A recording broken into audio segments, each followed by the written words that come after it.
não tenha sobre ti um só cuidado, qualquer que seja, pois somente seria muito para ti. É meu, somente meu, todo trabalho. E o teu trabalho é descansar em mim. É meu, somente meu, todo trabalho. E o meu trabalho é descansar em mim. Não temas quando, enfim, não temas quando, enfim, tiveres que tomar decisão.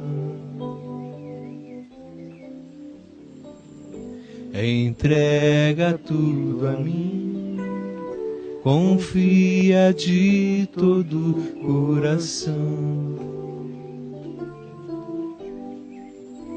É meu, somente meu, todo trabalho. E o teu trabalho é descansar em mim. É meu, somente meu, todo trabalho. E o teu trabalho é descansar em mim. Cada instante contigo, Senhor, Senhor. E passo aos teus pés, eu sou mais feliz. Cada instante contigo, Jesus, Jesus, é paz em minha alma, suave harmonia do teu grande amor. É paz em minha alma, suave harmonia do teu grande amor. Cada instante contigo, Senhor. Que passo aos teus pés, eu sou mais feliz. Cada instante contigo, Jesus, Jesus, é paz em minha alma, suave harmonia do teu grande amor. É paz em minha alma, suave harmonia do teu grande amor.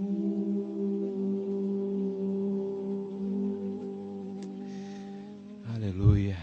Amém, Jesus. Pastor Caio. Queridão. Gente amada, gente muito boa, bom dia, tudo bem? É uma alegria que vocês tenham todos vindo até aqui. E hoje nós também recebemos a visita de irmãos de Joinville, em Santa Catarina, o Ledinei, que está aqui, o Flávio Henrique e o Lourival. Flávio Henrique e o Lourival. Vindos. E Lourival? Então, ótimo. Deus abençoe vocês, Flávio, Lourival, Ledinei. O privilégio é nosso de ter vocês aqui. Nessa manhã que começou depois de uma noite inteira de chuva, e aqui já é considerado um lugar distante em Brasília, e quando chove fica mais distante ainda, com a distância imensa, e aí enorme. Além da distância objetiva, são 3 distâncias. Uma é objetiva, é distante. Se você botar na quilometragem, é longe. Na mesma quilometragem, você atravessa cidades grandes, às vezes, e porém estreitas. Você faz um caminho, um percurso longo na mesma quilometragem. Segunda distância é a distância agregada do valor circunstancial, é a chuva ou a umidade, e o que isso produz na imaginação das pessoas sobre estradas lisas, um monte de coisas. E a terceira tem a ver com a subjetividade da distância, porque quando está chovendo, tudo fica mais distante, dentro de nós. Aí tudo fica mais íntimo, o íntimo ganha uma força enorme. Olha o que a ambiência produz na nossa subjetividade. E a vontade de recolhimento, de aninhamento, de inclusão intimista cresce imensamente, sem a gente ligar conscientemente nada. De modo que, quando você começa a acordar ouvindo barulho de gotas, tudo te chama de volta para o teu canto. É uma memória primitivíssima que nos habita e que está presente e que evoca coisas que a gente não consegue nem imaginar. Nós somos muito mais cheios de evocações que vão nos alterando do que a gente reflete, do que a gente concebe. E eu estou dizendo isso assim de maneira introdutória nessa nossa conversa aqui, hoje, mas não é sem propósito. Porque quando eu era menino, eu sentia isso, mas eu não entendia por que isso era assim. Quando eu fui deixando de ser menino, eu fui entendendo algumas outras coisas. Mas agora mesmo, sentado aqui, eu fiz uma viagem desde a infância, me lembrando como é que eu me sentia num dia como o dia de hoje, que tivesse amanhecido como o dia de hoje tinha amanhecido. E identifiquei sentimentos muito diferentes. Um deles, por exemplo, foi de revolta, porque era tanta energia no menino, que um dia como esse era um balde de água fria. Eu dizia, todo mundo vai ficar em casa, não vai ter brincadeira, o futebol vai ser fraco, vai ser tudo muito ruim. As mães são preocupadas, vão dizer, não, menino, vai chover. Enfim, meu pai que era diferente, minha mãe também, tinha um outro espírito. Papai dizia, está chovendo bom, vai para a chuva que cria resistência. Mas a maioria mandava para dentro. Então, tinha um momento na infância, na puberdade, em que um dia como esse era uma água na fervura. Não iria apagar emoções. Depois de muitos anos, eu estava me lembrando de que um dia como esse era um dia que me fazia ficar preocupado, porque eu tinha que sair de manhã cedo de avião e voltar à tarde de avião e fazer às vezes 2 viagens num dia. e o teto fica baixo e o piloto não consegue subir e descer, você atrasa para os compromissos lá, atrasa para compromisso de volta aqui. Então era um dia de preocupação. Poxa, será que vai dar tudo certo? Ou eu vou me atrapalhar e me atrasar pelo caminho e tudo vai começar bem mais tarde? Mudam as circunstâncias, as interpretações também mudam. Porque as coisas não são o que as coisas são o que nós somos. Apenas isso. Elas são o que nós somos em cada momento da vida, em cada circunstância da vida. Nada é totalmente o que é. Tudo é muito mais o que eu faço aquilo ser. Por isso, nada é puro para os de mente impura. Assim como todas as coisas são puras para os puros. Tudo vai depender muito mais do que você projeta do que a coisa em si seja. Ora, hoje cedo, na mesma emoção intimista de ir abrindo os ouvidos de madrugadinha, com aquele gotejar gostoso do lado de fora, muitas coisas me vieram ao coração e, sobretudo, a certeza de que no dia de hoje a contribuição no espírito da luz, no espírito da verdade, no espírito do Evangelho, que eu gostaria de dar a vocês, tem a ver com o que eu comecei a falar aqui e agora. E que foi o que me brotou cedo. Primeira semente desse dia, com o gotejar do chover à volta.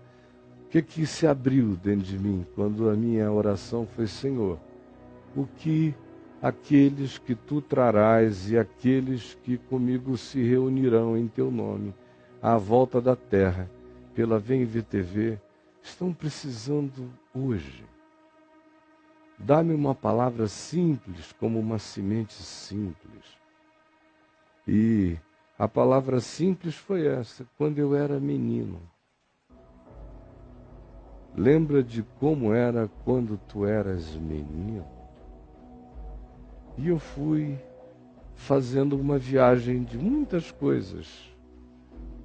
E de coisas vinculadas a temas tão diferentes, em horas diferentes, e como as coisas em si continuavam as mesmas, mas eu fui mudando em relação a todas elas. Tem muitas coisas novas acontecendo neste mundo que não estavam presentes em outros mundos que eu já vivi. Mas as coisas que estão presentes e os espíritos e os significados que as coisas têm, as que já eram e que têm uma densidade de significados permanentes, o meu olhar sobre essas coisas e esses significados foi se alterando.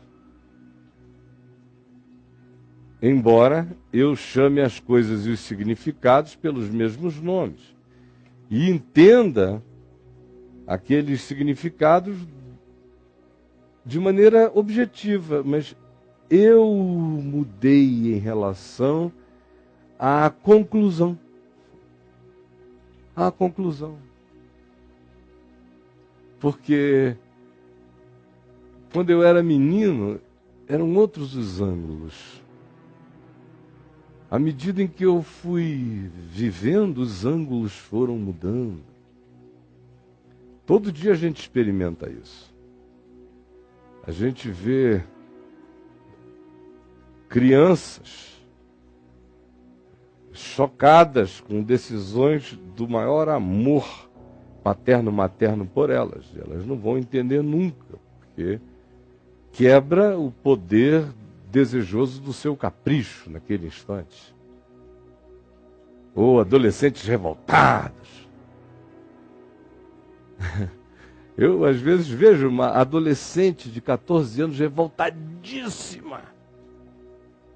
Odeio meu pai, odeio minha mãe. Aí ela fica grávida.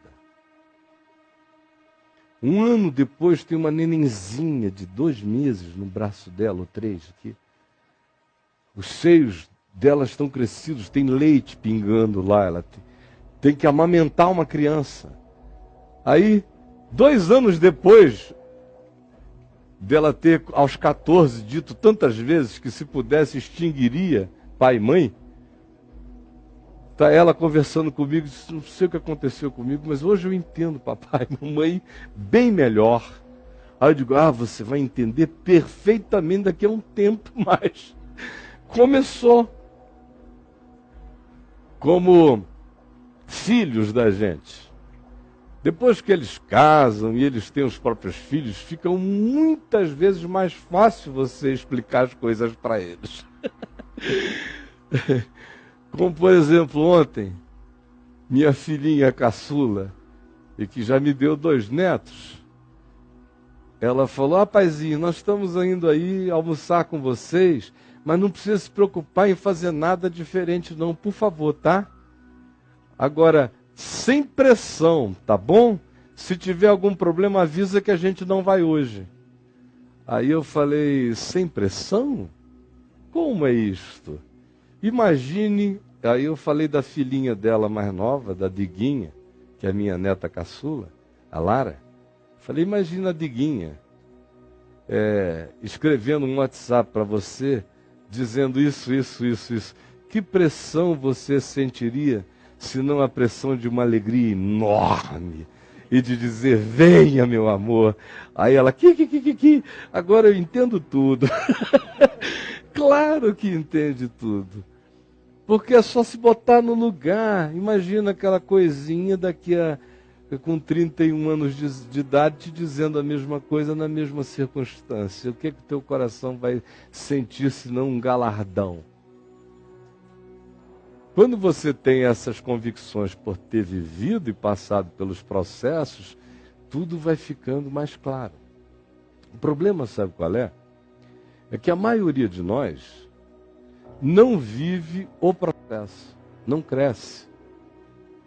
Espiritual e psicologicamente falando, no subjetivo, nesse ambiente onde as coisas de fato mudam muito mais do que do lado de fora, que é o lugar que mais me concerne, que em sendo alterado me dá o poder de naturalmente começar a alterar coisas à minha volta, não porque elas se alterarão para todos, mas porque se alteraram para mim, porque eu passei a olhá-las diferente, porque eu fui mudado. A maioria das pessoas não vive esse processo. Então, o que fica acontecendo, sabe o que é? É que os nossos relacionamentos acabam sendo totalmente não regulados pelo espaço-tempo, pela etariedade, pela idade cronológica da gente. Quantos anos você tem? Não precisa falar, as mulheres sem necessidade de dizerem. Os homens, quer fazer uma experiência? Quantos anos você tem? 57. Está muito jovial e belo. Você está com quantos anos? 39. Está jovem. Muito novo. Tem da sua idade. E você? 59. Fazendo 60 quando? Setembro do ano que vem. Então você é mais novo do que eu, acho que uns meses, 6 meses, eu acho. Por aí. Eu sou de março. Então, é menos. Então, faremos 60 anos, se Deus quiser, em 2015. São as nossas idades etárias, cronológicas. Mas isso não significa que cada um de nós aqui tenha essas idades psicológicas e espirituais. Significando dizer que ser menino psicológico e espiritualmente falando não é vantagem. Nenhuma. Vantagem é ser maduro. A gente não acha fisicamente que ser velho é vantagem. Por isso a maioria de nós gostaria de ficar bem menino, se pudesse. Jovenzinho, ou se congelar numa fase, momento épico da nossa força. Nessa vontade de nos congelarmos nesse momento, fase épico da nossa força, alguns de nós nos frisamos mesmo aí. Não no corpo. O corpo continua.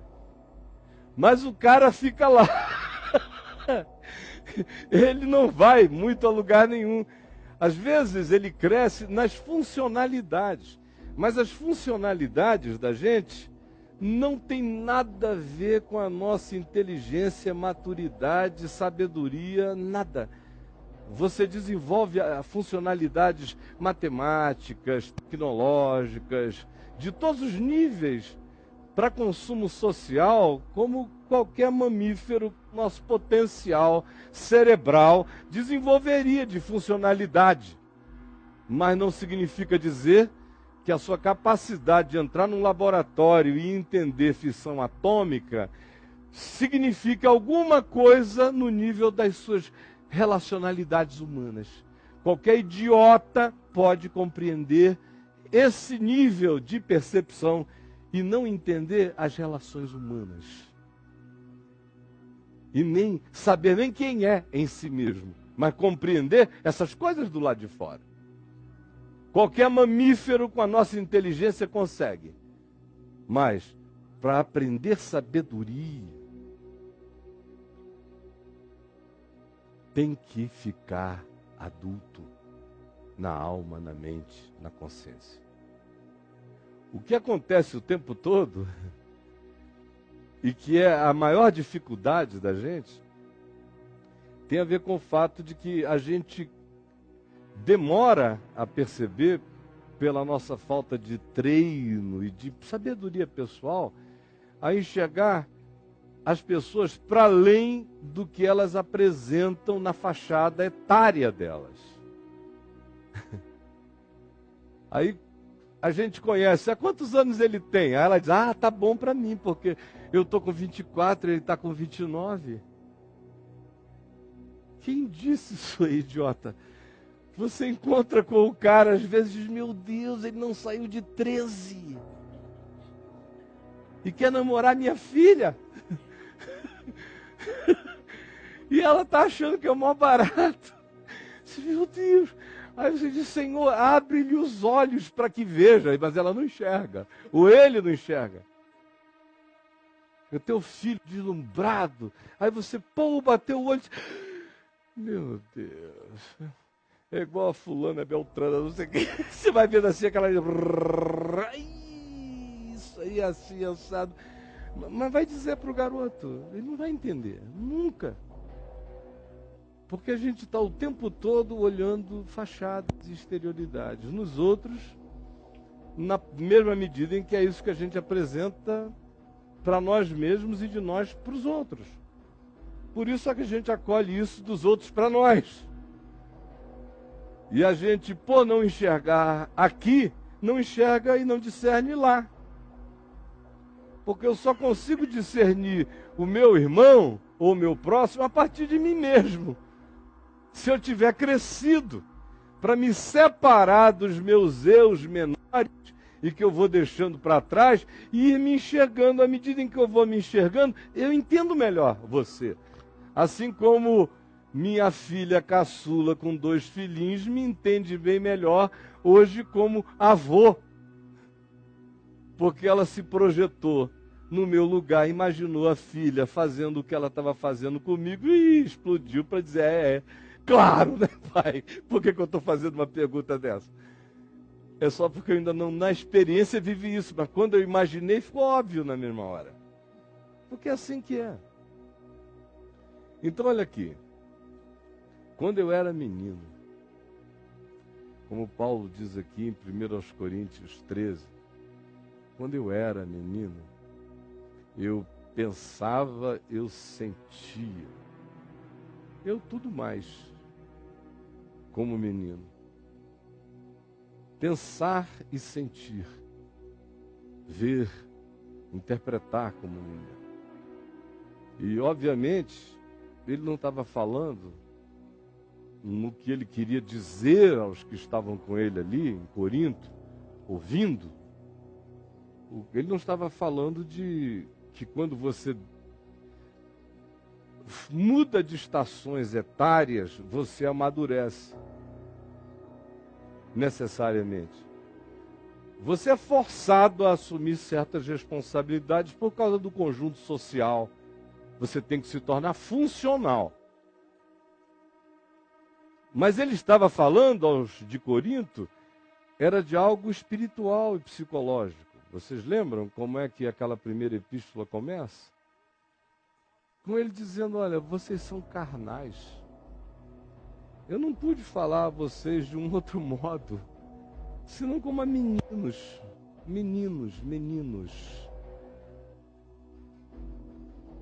Ele lá em 1 Coríntios 13, ele evoca de novo o menino. Ele fala desse menino algumas vezes durante aquela epístola. Menino.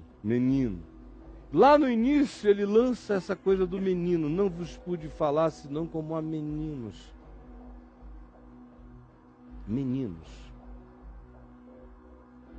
Que é o que me ajuda a entender espiritual e psicologicamente também qual o significado de um menino e de uma menina. Embora a pessoa esteja em faixas etárias distintas. Mas a pergunta é, que idade emocional, psicológica e de entendimento você tem? Querem ter alguns balizamentos de aferimento para avaliarem sua própria idade espiritual e psicológica e o nível de maturação? Olhem ali, começando do relativo, que é o que Paulo diz, para o absoluto, que é o que Jesus ensina e é. Paulo, Corinto, escrevendo a eles, aquela cidade que tinha se transformado em verbo o nome da cidade. Eu corintianizo, tu corintianizas, ele corintianiza. Nós corintianizamos, vós corintianizais, eles corintianizam. Que significava mais ou menos uma coisa como eu Rio de Janeirizo, tu Rio de Janeirizas. Ou eu sacaneio, tu sacaneias, nós sacaneamos. Ou eu gandaio, tu gandaias, nós gandaiamos. Era o que Corinto significava, era o lugar da gandaia. Tinha virado verbo, era uma cultura, era um modo de olhar a vida. O cara nascia ali, crescia ali, vivia ali, sempre Corinto, sempre Gabrielo daquele lugar, não tinha mudança. Ficava velho e morria criança. Do ponto de vista do entendimento espiritual. E Paulo está constatando que o poder daquelas percepções, daquele conjunto cultural era uma coisa tão forte, que pessoas tinham crido em Jesus e crido no Evangelho lá, mas não tinham tido alterações de consciência tão profundas quanto deveriam. Porque a força daquele conjunto de cultura exterior era uma coisa tão penetrante e impermeabilizante que o Evangelho não se expandia na consciência e na interioridade daquelas pessoas. De modo que ele diz, olha, já tem tempo. Vocês foram dos primeiros onde eu cheguei, preguei, comecei alguma coisa. Mas até hoje eu não consegui falar a vocês senão como a meninos e crianças. Por quê?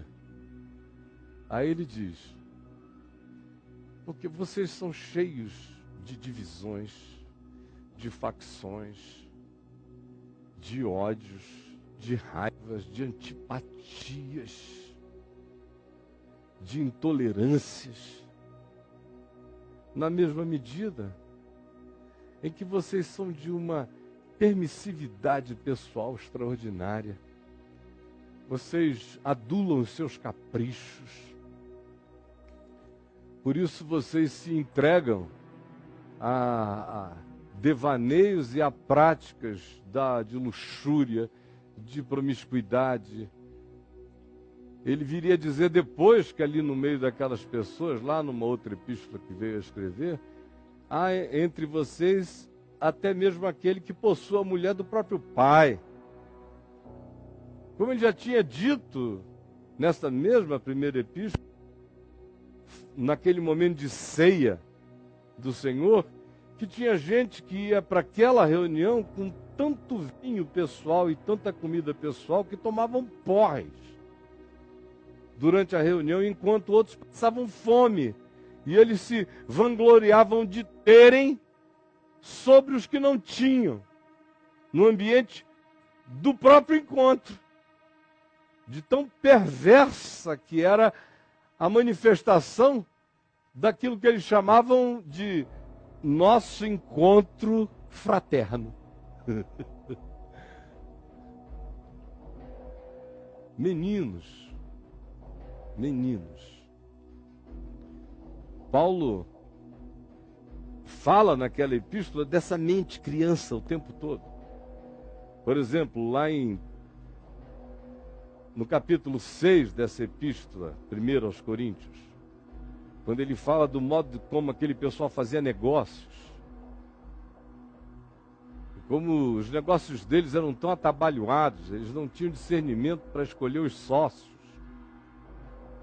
Aí eles ficavam com medo de fazer qualquer negócio no mundo. Vocês vejam que essa noção de mundo adoecido é uma noção antiga, muito velha. Porque toda conversão a uma luz, ou entendimento, percepção ou crença do que seja a luz, se a gente não tomar cuidado, se não for a verdadeira luz, que vindo ao mundo ilumina todo homem, ao invés de excluir pessoas, se não é a verdadeira luz que entra na gente, a gente começa a se tornar seita. Nós nos tornamos superiores aos que não têm luz. Aí a gente já faz divisão. Ora, a divisão que a gente faz aqui nos nossos vínculos mais próximos ficam até maiores em relação à necessidade de olhar e nos relacionarmos com o todo do mundo. Aí lá em Corinto, essa falsa visão de alguma luz espiritual tinha se transformado só em arrogância, de seita. De modo que eles estavam dizendo: quem for mais espiritual não faz negócios com ninguém que não seja da igreja. Aí eles começaram a se ferrar, diz lá 1 aos Coríntios 6. Porque os piores caras do mundo começaram a vir para dentro do ambiente da igreja e a oferecer negócios e oportunidade de negócios para eles. Então só porque o cara chegava, se batizava e fazia bons negócios. Foi virando uma confraria de canalhas, de safados, de velhacos, debaixo daquela sigla. Aí Paulo diz: olha, eu não faço negócio com alguém que, se dizendo crente, é adúltero, roubador, canalha, mentiroso, velhacão, enganador, idólatra, pervertedor de consciências. Com isso eu não faço negócio, eu não tenho como me associar a fazer negócio com alguém que chega dizendo: eu sou teu irmão. E você vai vendo e já sabendo e discernindo que ele é assim. Isso já não é fraternidade, é banditismo em nome de Deus. Se eu fizer negócio com ele, eu prefiro fazer negócio no mundo, Paulo disse. Sem perguntar quem é o cara, nem de onde ele veio, vou ver se o negócio em si é bom, se eu tenho garantias e possibilidade de funcionar, e se o histórico desse indivíduo tem começo, meio e fim. Se tem, eu vou fazer, se não tem, não farei. Agora, por que se diz cristão e chega a mim, me oferece um negoção, e eu sei, todavia, que o negoção está carregado de corrupção, ou que esse indivíduo já tem em si uma natureza perversa, eu não vou me associar a uma perversidade pré-conhecida por mim, especialmente apenas se ela se introduz a mim, se obrigando a ser uma relação comigo, apenas porque o cara diz que foi batizado sob a mesma insígnia do meu batismo. Paulo diz, eu não.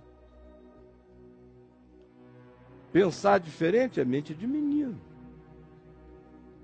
Como em relação às profecias que ele menciona. 1 Coríntios 12, né, ou 13, quando ele diz, ainda que eu tenha o dom de profetizar. E conheça todos os mistérios e toda a ciência, tudo mais. Capacidade de ver. Mas se eu não tiver deixado de ser menino, nada disso vai me aproveitar, vai ser apenas informação que não terá produzido nenhuma formação em mim. Portanto, não me tem nenhum proveito. Não formou consciência, não me fez crescer. E assim você tem, por exemplo, nos capítulos 8 e 10 de 1 Coríntios, quando Paulo fala daqueles que tinham uma angústia supersticiosa a respeito de alimentos sacrificados a ídolos. Lembram disso? O que era isso? Ora, naqueles dias, toda a Grécia, sob o Império Romano, já não apenas sob o Império Romano, desde antes do Império Romano, aquela região inteira estava acostumada a dedicar as coisas que produzia aos seus deuses. Deuses diversos, os deuses da sua gratidão momentânea. Alguns eram totalmente dedicados a um deus, dois ou três, outros eram dedicados ao panteão inteiro. E como a gente viu lá na Grécia, em Atenas, tinha até aqueles que, para não deixarem nenhum deus de fora, também faziam uma fé poderosa e devoção ao Deus desconhecido, para não deixar ninguém de fora. Então era mais do que normal, cada pessoa que fazia seu pomar e colhia, e depois vendia no mercado o produto para ser revendido, ou ele próprio ia lá com a banca dele e ficava vendendo na ágora, era comum que alguns deles fizessem como religiosos fanáticos fazem entre nós. Compre esse aqui porque esse aqui é abençoado. Esse é o tomate forte ungido. Está abençoado com a unção de Israel. Imagina, no mercado de crente, como é que você acha que é? É assim. Cada um dizendo a unção aqui é mais poderosa. Aqui tem que ter alguma coisa a mais, um Deus maior, local. Não há Deus maior, não há Deus igual do que o nosso Deus. Parece que tem outro para medir com ele. Não há Deus. Na realidade, eu sou ateu de deuses. Só há um Deus. E o único Deus que é Deus não existe. Então não há deuses. Acabou. Pronto. Ser de Deus é ser ateu do resto. Todo bom crente é ateu. Então, mas quando o cara ainda não é crente, é só religioso, ele está cheio de deuses, e de energias, e de crenças. O dele é o mais poderoso, senão ele muda para outro. Ele vai ficar onde é mais fraco? Não, ele está querendo ir onde é mais forte. Ou só porque aqui é verdadeiro? É verdadeiro, mas não está com nada. Eu quero ir onde o pau está cantando. É lá que eu quero, né? Aí o cara ia para o mercado e alguns diziam, está consagrado ao Deus que achavam que devia ser, né? Ou da devoção deles.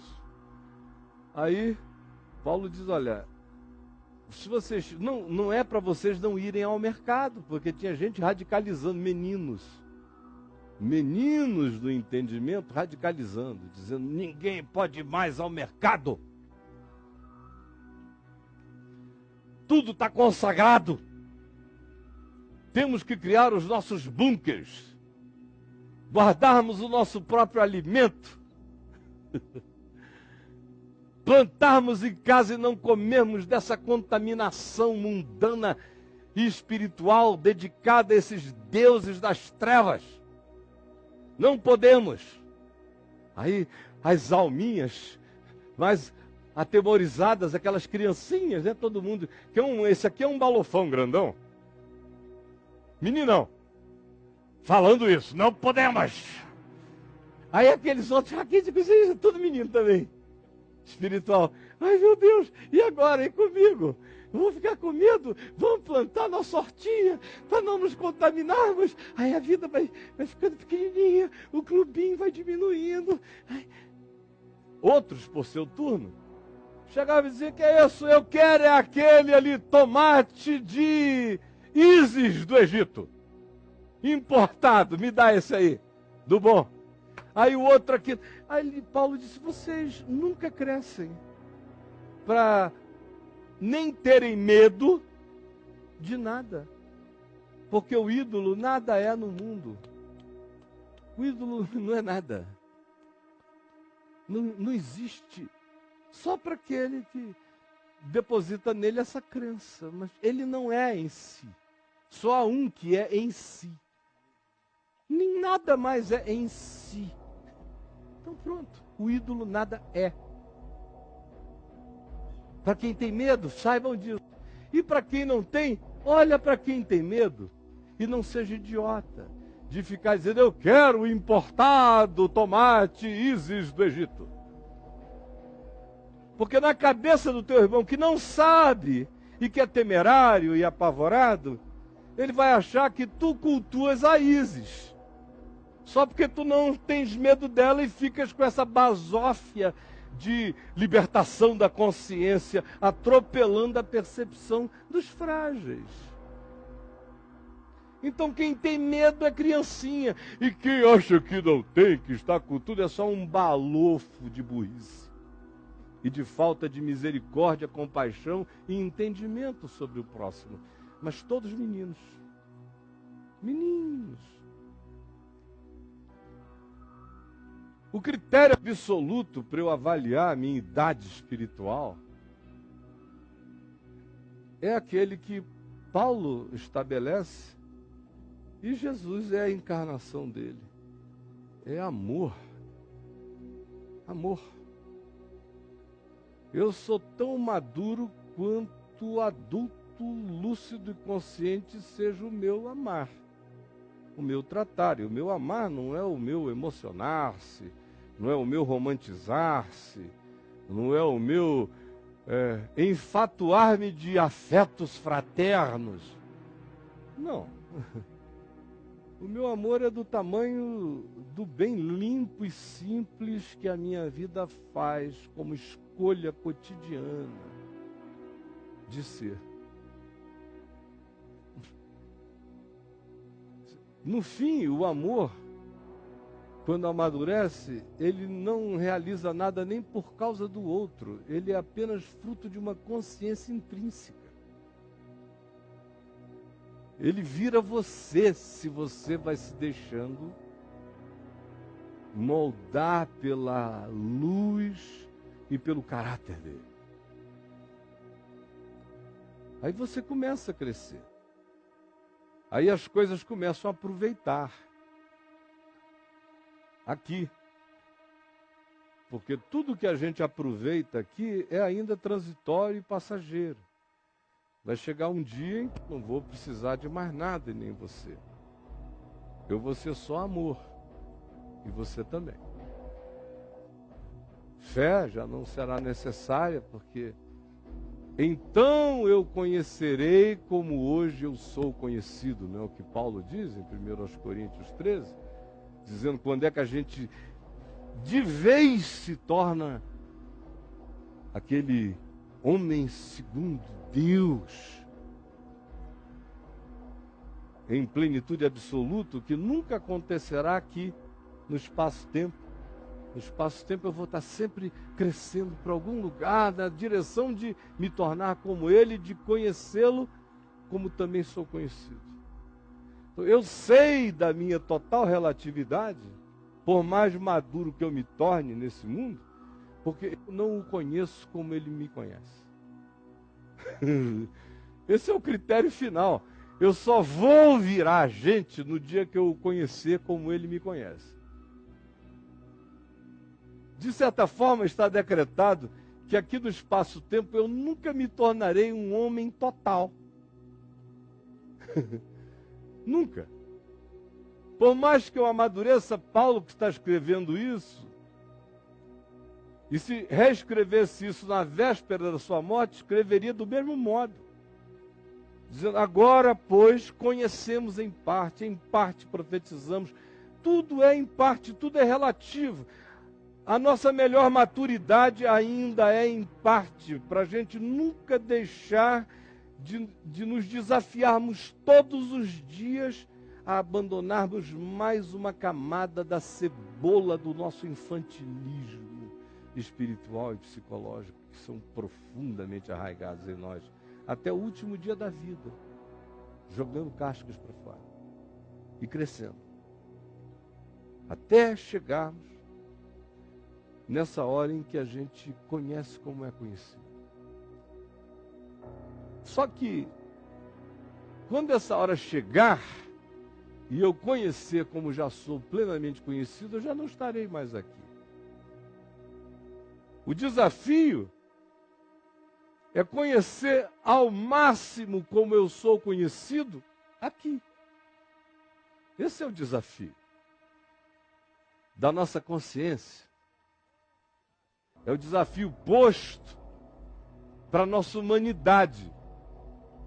É o desafio estabelecido para a nossa saúde, para a nossa vida. Não apenas para a nossa sobrevida, mas para a nossa vida, para a sinalização dela. Eu preciso desejar conhecer como também sou conhecido. Como eu sou conhecido? Meu Deus! Quando eu entendo que eu sou conhecido, as minhas palavras diante de Deus diminuem, sabia? Menina que fica naquela logorreia, papai, papai, não esquece de mim, papai, papai, papai, não esquece de mim, papai, não esquece de mim, papai, não esquece de mim, papai, papai, olha, papai. Meu Deus, menino, é um saco se a gente não amar menino, quando o menino quer alguma coisa. É um horror. Agora, um adulto não é? Se um filho teu maduro, que cria filhos que crescem, que vão virando gente, ele chega para você, pai, estou indo ali à rua, precisa de alguma coisa, você fala às vezes uma palavra, nem você sai correndo atrás dele, gritando no elevador, nem ele te ligando, pai, estou inseguro, compro ou não compro, não. As palavras, ele me conhece, assim como ele é conhecido. Quanto mais a gente conhece e é conhecido, menos a gente precisa de palavras. Às vezes os olhares falam tudo, né? Às vezes menos, até nem os olhares. A tua emoção já está tão conectada com a da pessoa, da sua intimidade, que você sentiu e ela percebe. A vida vai virando uma sucessão de déjà-vus. Quanto mais íntimo você vai ficando daquela pessoa, em amor, mais a sua vida com ela vai experimentando uma simbiose positiva e os déjà-vus vão se manifestando numa sucessão imensa, uma frequência enorme, porque o outro sente, você percebe, você sente, o outro intui, aí toda hora vocês falam juntos, ou vocês se reportam a uma mesma coisa. Aí todo mundo diz, meu Deus, mas que coisa interessante, nem acredito, ó, se fosse assim, eu e a minha mulher iríamos viver assustados, porque não tem um dia que a gente não tenha pelo menos uns 4, 5 déjà-vus no mesmo dia. É assim desde o início? Não. À medida em que os anos vão passando, os déjà-vus vão aumentando, porque você vai conhecendo como é conhecido. Isto aqui é maravilhoso. Que idade você tem? Você tem a idade do seu conhecimento de Deus processado em amor e fé. Como sabedoria divina na sua vida, constatável pelos outros, pelo fruto de amor, fidelidade, mansidão, compaixão, domínio próprio, misericórdia, longanimidade, paciência, perseverança, que você manifestar na vida. Essa é a sua idade. É a idade, porque essas experiências, manifestações, não são decisões só de exteriorizações nossas. Não, eu decido hoje aqui, de manhã, na casa do Caio, que eu viverei assim. Você pode até conseguir uns dias, mas logo, logo vai tropeçar, a menos que antes disso se transforme numa consciência apaixonada em você. Se isso não for uma consciência apaixonada, isso não levará você a lugar nenhum. Produzirá no máximo mudanças exteriores, que vão mais uma vez falsificar você. Você vai apresentar uma cara exterior de pseudo-maturidade espiritual e psicológica só porque você aprendeu a papagaiar umas coisas corretas, mas interiormente você não as viveu nem as vive, nem as conhece experiencialmente. Você é só um teórico de verdades que não foram provadas em você. Por isso, eu tenho que desejar conhecer como também sou conhecido. Eu tenho que desejar conhecer como também sou conhecido. Porque se eu não carregar essa ambição espiritual dentro de mim, se esse não for o alvo da minha existência, deixar as coisas que para trás de meninos e de ameninadas ficam, abraçar o desafio de hoje, que é conhecê-lo como sou por ele conhecido, e prosseguir para esse conhecimento. Vejam que tudo que eu estou dizendo aqui para vocês, eu poderia sair permeando uma quantidade enorme de declarações do Novo Testamento na mesma direção, mostrando que o sentido é um só, muitas vezes afirmado com linguagens, metáforas e alegorias diferentes, mas é um mesmo sentido. Querem ver? 2 aos Coríntios, capítulo 3, verso 18. E todos nós, com o rosto desvendado, sem véu, sem medo, sem lei, sem culpa, sem nenhuma vergonha, com a cara para fora, justificados na graça, com o rosto desvendado, somos transformados de glória em glória pela contemplação